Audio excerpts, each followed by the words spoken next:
You want to sell on Takealot, but how do you choose the right products? I'm going to take you through two of the biggest or two of the most common options that you have, right? And at the end of it, I'll share which one is my favorite and which one I prefer to do.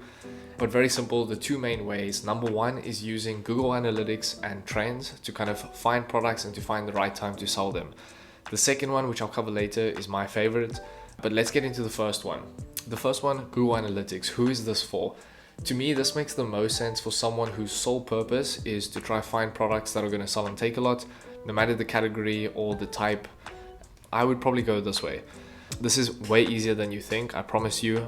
Google Analytics and Google Trends is a free tool for you to use.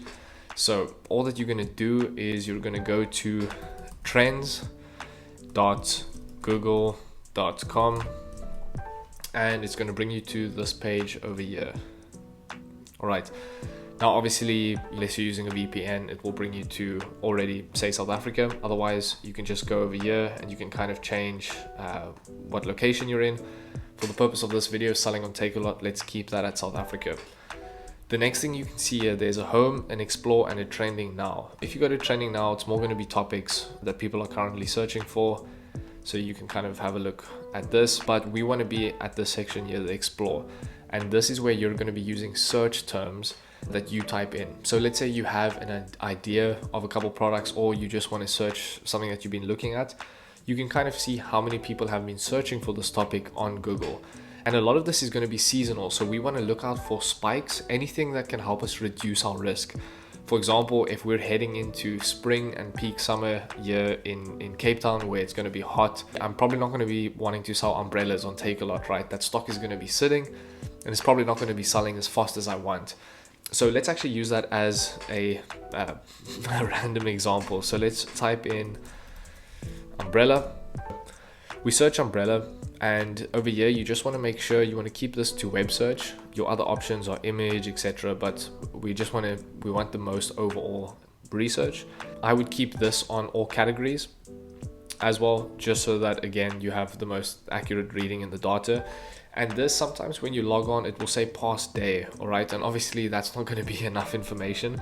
So the two options that you want is the past 12 months, so the last year of information, how many times people have searched, and then look at the last 5 years as well. So let's start here with the past 12 months in South Africa. So we can see that it's actually been pretty standard throughout the year. There was definitely a peak year in November the 5th, and this is the last year. If you look at the bottom, that's obviously June to June, so it's the last 12 months, not January to December. So that's important to remember as well. I'm actually a little bit stumped now, and this is again perfect why you search this. This had its peak in December, so there were more people searching for umbrella in December and peak summertime than over here in winter. And you can definitely see as we head into autumn and winter over here, it does have two more peaks. That is obviously a bit higher than this average, right? But funny enough, a lot of people were searching for it in summer. So again, this is great to kind of check out the analytics. I think maybe that would be for shade, I guess. And then related queries over here as well. Big umbrella with stand. You see, so now that is a lot more context. When I was thinking of umbrella, I thought of one that you know, normal for rain, a rain umbrella. But this makes perfect sense because the big umbrellas with stands are for summertime in the sun, restaurants and everything. So again, this is great why you do your research over here. And so we can see it wasn't actually for rain, it was for shade. Beach chair with umbrella. Big umbrella with stand and beach chair with umbrella are two terms. So maybe we could find items similar to that. If you go back here, we can also compare it. So let's say we were looking at umbrella and raincoat and we wanted to see which one got the most results. Raincoat will search for way less and obviously has its peak over here in winter, as we would suspect. So, you know, that obviously makes a bit more sense. And again, if we come down, we can see where those search were for. Very little, 0% from the Northern Cape and a few more from here. So this is a great way to kind of compare two items, whether it's a wireless mic and a vlogging mic, whatever the case is. And obviously this will give us an indication of season. Now, if we do change this and we go past 5 years, we can see if an item over the years is declining. Now, obviously something like a raincoat and an umbrella is probably going to be more or less, static because it's things we use each year. But maybe wireless mic or a vlogging stand is maybe trending over the last few years as more people are trying to get into YouTube and more people are making videos.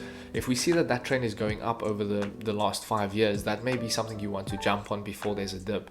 But if you see it's dipping, it's probably going to be oversaturated and you don't want to sell that item. Let's change items now.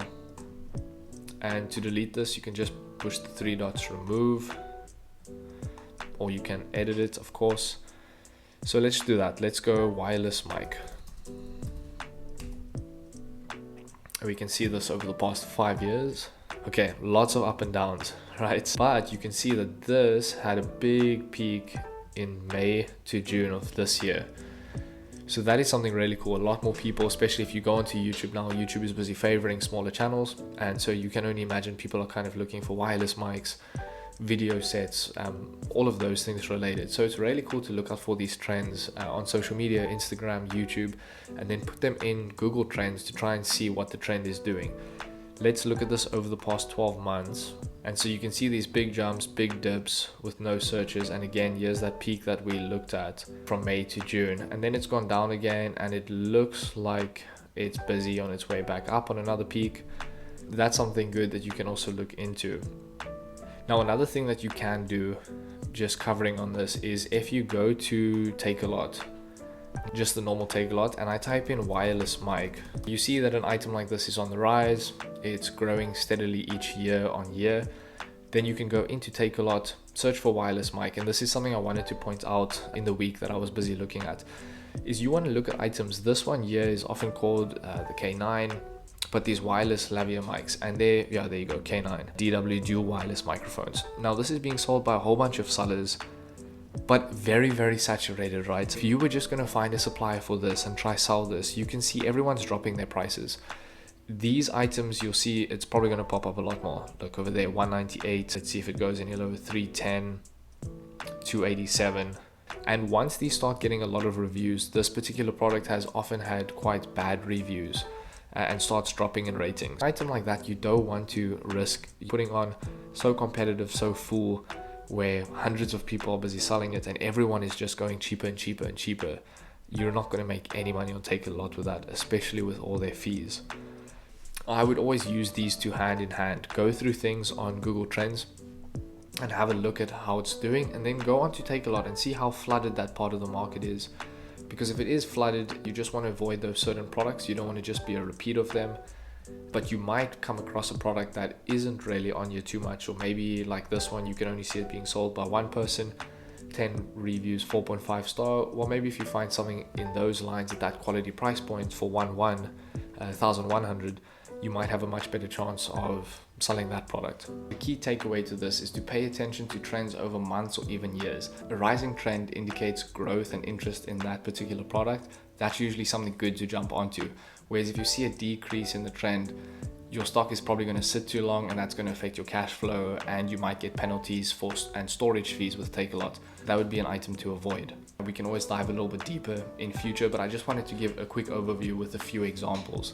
Now, as promised, the second way that you can use, and my preferred way, is to sell items that you genuinely love and that are solving an issue or the way you found a gap in the market.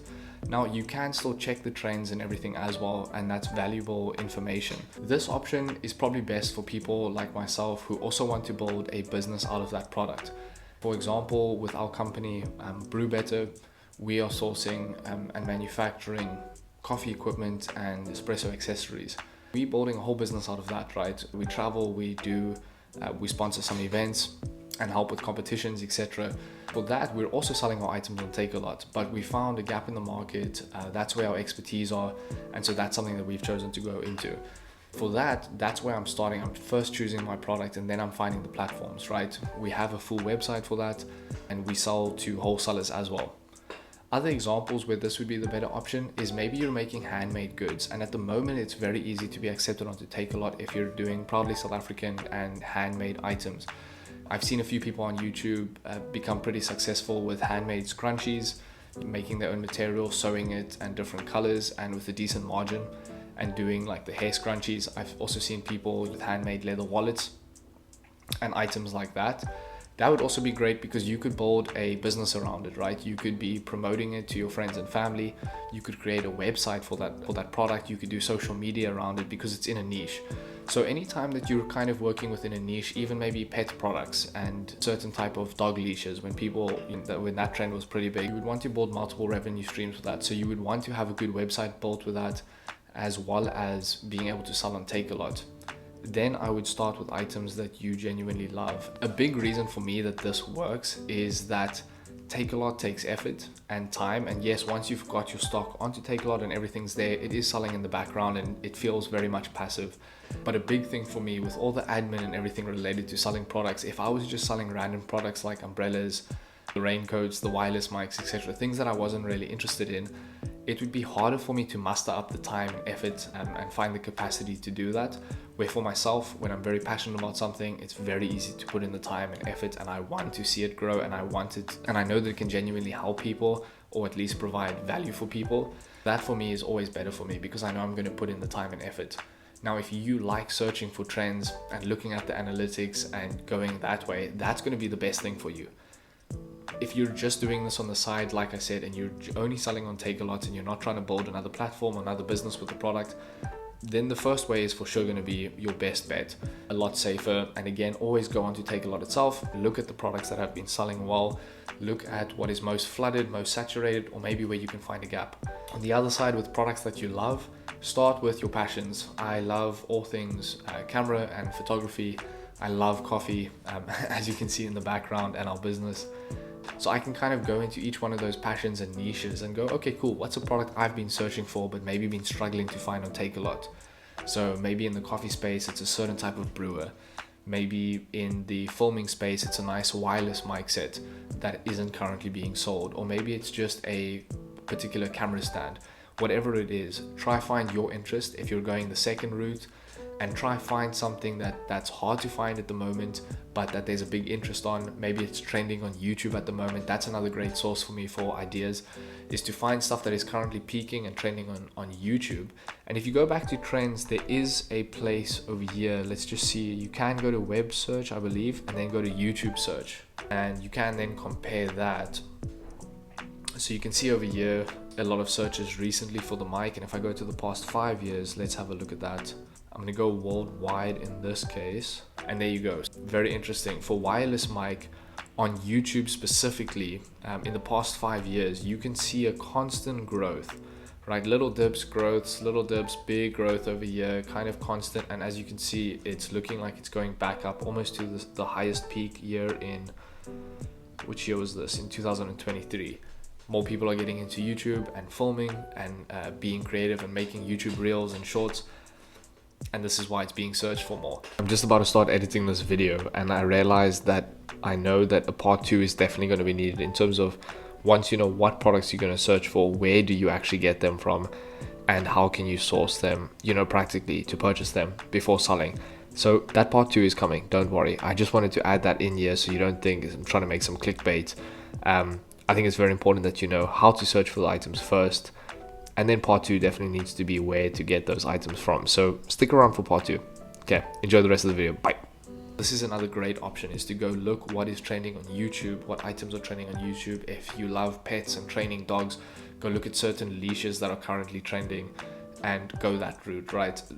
Again, the people we're selling to are just people. They're searching for things on YouTube. They're looking for reviews. They're looking for items on Takealot, on Amazon, on Google.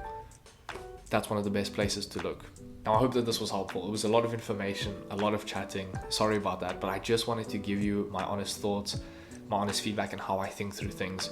Let me know in the comments below which way you think is going to work best for you. And as always, if you have any questions, please let me know. At the moment, I can still be very responsive to the comments. I love hearing about what you guys are doing and what you guys are selling. And if you need any more clarification or you have any more video ideas, let me know in the comments below. My name is Romero Mayer, and I'm just trying to make business simpler for you.